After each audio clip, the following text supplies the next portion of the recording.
ครับมาอยู่ที่สถานศึกษามาเรียนทำตำแหน่งมิสเวอร์ลาวเราจะพาไปชมบรรยากาศกันแล้วเนาะ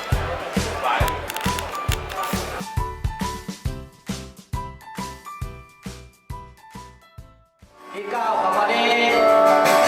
เป็นน้องสาวกระดุมเพชรไสยวงศ์ซึ่งผ่านการประกวดนางสาวทั่วประเทศถือว่าได้อันดับที่1ต่างประเทศลาวที่จะได้ไปแข่งขันนางสาวระดับสากลอยู่ที่ประเทศจีนในเวลาโมนี้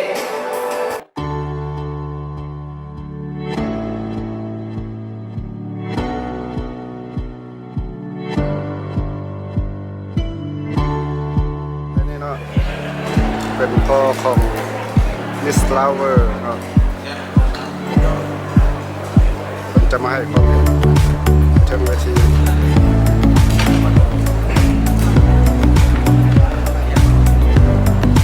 ก่อนอื่นก็สุขสบายดีบรรยากาศการนำของเพลงอุดมใสที่เคารพและนับถืออย่างสูงสบายดีบรรดาท่านพ่อแม่นางงามทุกท่านสบายดีบรรดาท่านป้าลุงของนางงามสบายดีบรรดาท่านอาเพื่อนมิตรลูกหลานของนางงามทุกท่านก็คือว่ายังขาดอีกตำแหน่งหนึ่งเนาะตัวตำแหน่งนี้กับท่านได้ยินไผ่เสนอมาตำแหน่งโพดองของนางงามวันนี้วันนี้กับเป็นงานวันเกิดของลูกสาววันที่10 เดือน 10 2018ก็ครบ21 ปีเต็มมื้อนี้เนาะดังนั้นต่างหน้าครอบครัวก็คือทางภาคส่วนเกี่ยวข้องพวกเราก็ขอแสดงความขอบคุณขอบใจอย่างสูงยิ่งต่อบรรดาท่านที่ให้เกียรติมาแสดงความยินดีในผลสำเร็จอันต้นก็สำคัญคือการได้รับตำแหน่งของมิสเวอร์ลาวในงานประกวดครั้งวันที่15 เดือน 9ที่นครหลวงเวียงจันทร์บางท่านกับบท่านฮู้ว่ามิสเวอร์ลาว2018เป็นคนอุดมไซคนอุดมไซเมียนลูกไผ่หลานไผ่เมียนบท่านฮู้ดังนั้นเมื่อได้รับตำแหน่งแล้วทางครอบครัวก็ได้เสนอไปทางกองประกวดเพิ่นก็อนุญาตให้มาเพื่อยืนยันถามข่าวเพื่อมาพบพบใจทางการนำทางแขวงกับทางคือญาติพี่น้องอยู่ทางแขวงอุดมไซเพราะว่าหลังจากนี้กันมืออื่นก็จะได้กลับเข้าไปงานประกวดเพราะว่าจะได้ไปเขียนวีซ่าเพื่อจะออกไปเก็บตัวอยู่ที่สปปจีนมิสควีนมิสควีนมิสชัวริซึมควีนเนาะเต็ม17ประกวดแล้วยังอ่ะยังเนาะโปรโมทหน่อยนึงโอเคในเป็นลิเวอร์ที่ในต้นเดือน11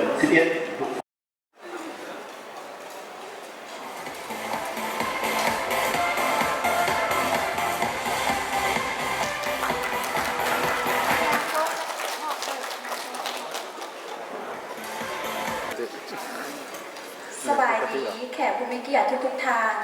ที่มาร่วมงานข้าพเจ้าในมื้อนี้ข้าพเจ้าเอง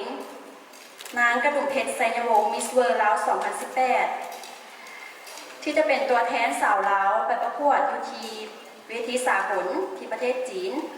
ที่เมืองซันยาและรวมทั้งหมดจะมีนางสาวทั่วโลก100 ปลายประเทศที่จะได้ไปแข่งน้ำกันท้ายนี้ข้าพเจ้าขอบใจทุกกำลังใจทุกแห้งใจทุกความขอบใจข้าพเจ้าจะนำประเพณีลาวและความรู้ความสามารถไปประสานกับเวทีโลกให้สาวโลกได้รับรู้ว่าประเทศลาวกับบ่ได้น้อยหน้าไผบ บ่ได้น้อยหน้าชาติใดในโลก I would like to say thank you for all the people coming today and thank you my parents for always supporting me in the background and never stopping me to trying the new things. Thank you for all my relatives, both near and far. And most importantly, thank you for the people of Udon Sai province and others that have given me much support. And thank you for liking, sharing, and vote. I will do my best and being to the international with the beautiful and clinic about culture and traditional and second to none in Miss World Laos. Thank you very much.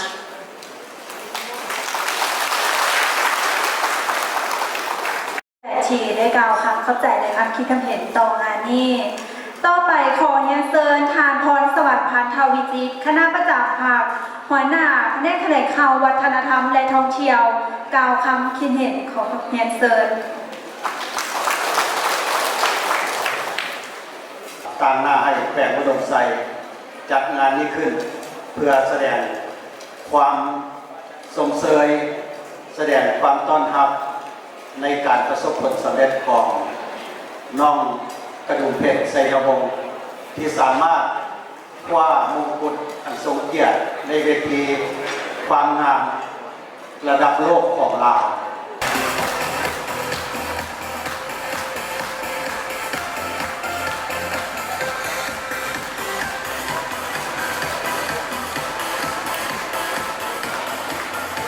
ความเดียวนี้ข้าพเจ้าในนามส่วนตัวกับผมมีอย่างมีของมงคลหนึ่งเพื่อมอบให้หลานหรือว่านอกกระดุมเพชรเนาะเป็นเจ้าพระเมตตามหานิยมซึ่งได้จากเกจิอาจารย์เป็นนำมาจากประเทศอินเดียมอบให้แต่ว่าขอมอบให้เป็นสิริมงคลแก่นอกกระดุมเพชรได้ไปสู่เวทีโลกชนะใจกรรมการด้วยความเมตตามหานิยมชนะใจมหาชนและชนะใจชาวโลกทั้งวันเนาะขอมอบให้เนาะ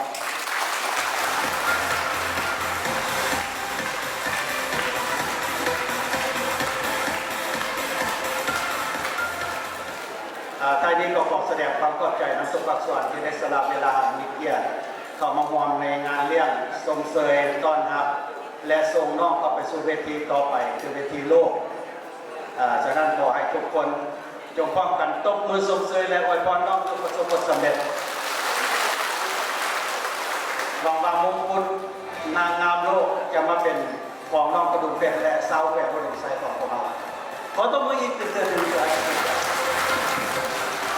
แล้วก็วันนี้ก็ขอแจ้งข่าวตื่นในเวทีมิดควีน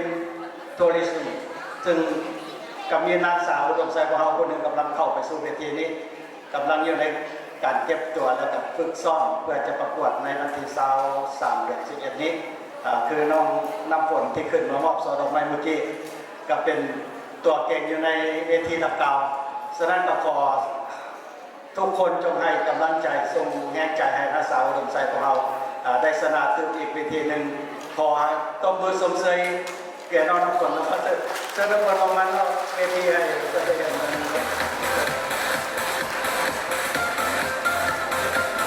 ไปเก็บตัวแล้วกลับคืนมาเพื่อกลับไปอีกจุดหนึ่ง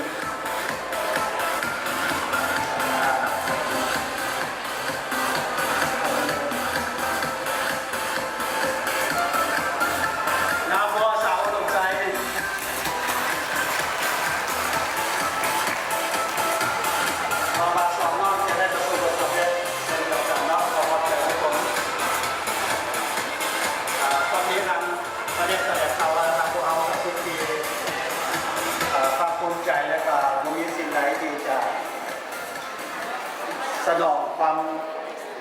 น้ำใจของครอบครัวและของน้องที่ประสบความสำเร็จมาก็มีแต่ว่าทางด้านพัฒนาเราก็ขอสุขโยส่งเสริมเต็มที่แต่ก็ขอประกอบส่วนสิ่งใดที่ต้องการให้การช่วยเหลือก็ยินดีเนาะขอขอบใจ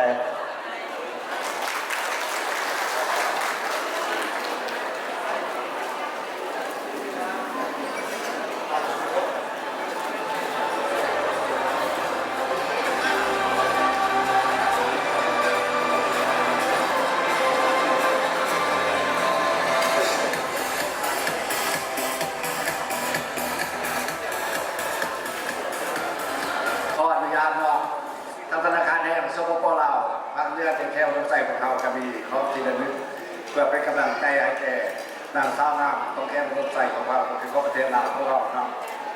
อันนี้เป็นเรียน450 ปีที่ธนาคารแห่งสปปลาวเป็นผู้ผลิตออกมาตอนนี้หลายจำหน่ายมาหลายปีแล้วเนาะตอนนั้นเข้ามาให้กันเราสร้างมาพวกเรา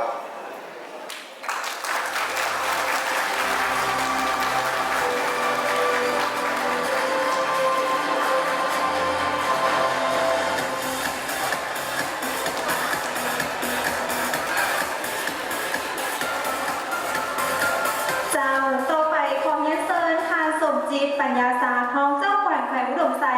ขึ้นมอบใบย่อมยอให้กับมิส Flower 2018 ขอเรียนเชิญ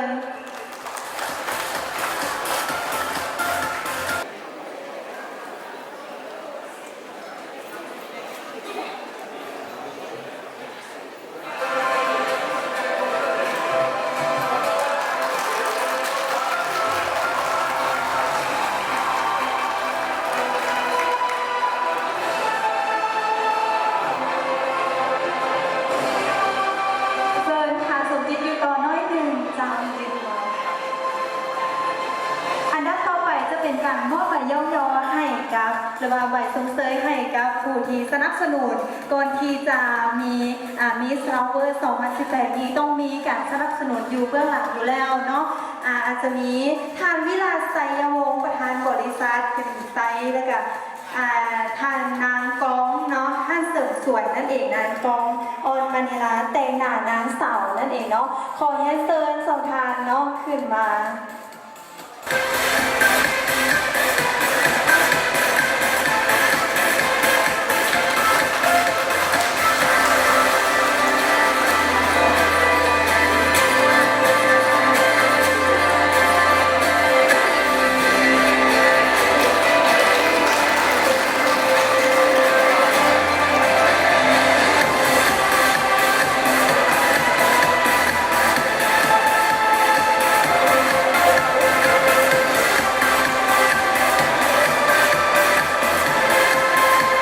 เจ้าสำหรับเวทีเนาะข้าพเจ้าไซส์สมรคิวพศรขอมอบเวทีนี้ให้กับการมวลซื่นบัวจะเป็นห้องเพลงอันดับต่อไปนั่นเอง ขอกล่าวคำว่าสบายดี Happy birthday to you Happy birthday Happy birthday Happy birthday to you Happy birthday to you Happy birthday to you Happy birthday Happy birthday Happy birthday to you Happy birthday to you. Happy birthday, happy birthday, happy birthday to you.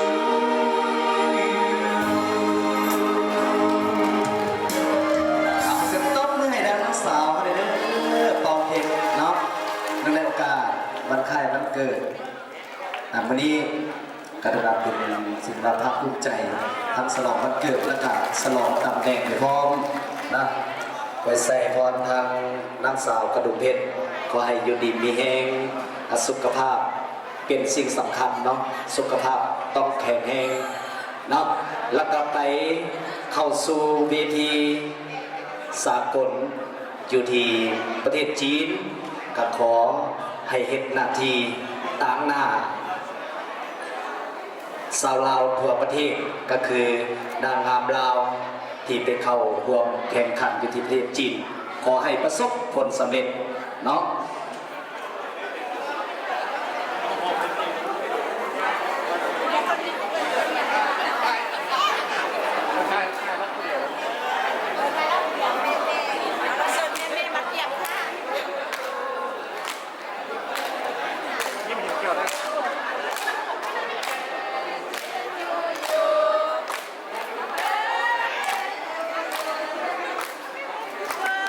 Happy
สำหรับคลิปนี้เนาะเขาก็จะลากันเพียงเท่านี้เนาะลากันที่ภัตตาคารอุดมคำกับงาน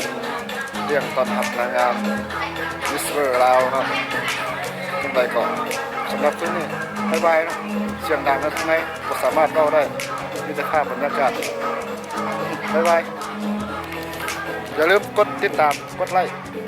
กดเลยไปแล้วก็ hi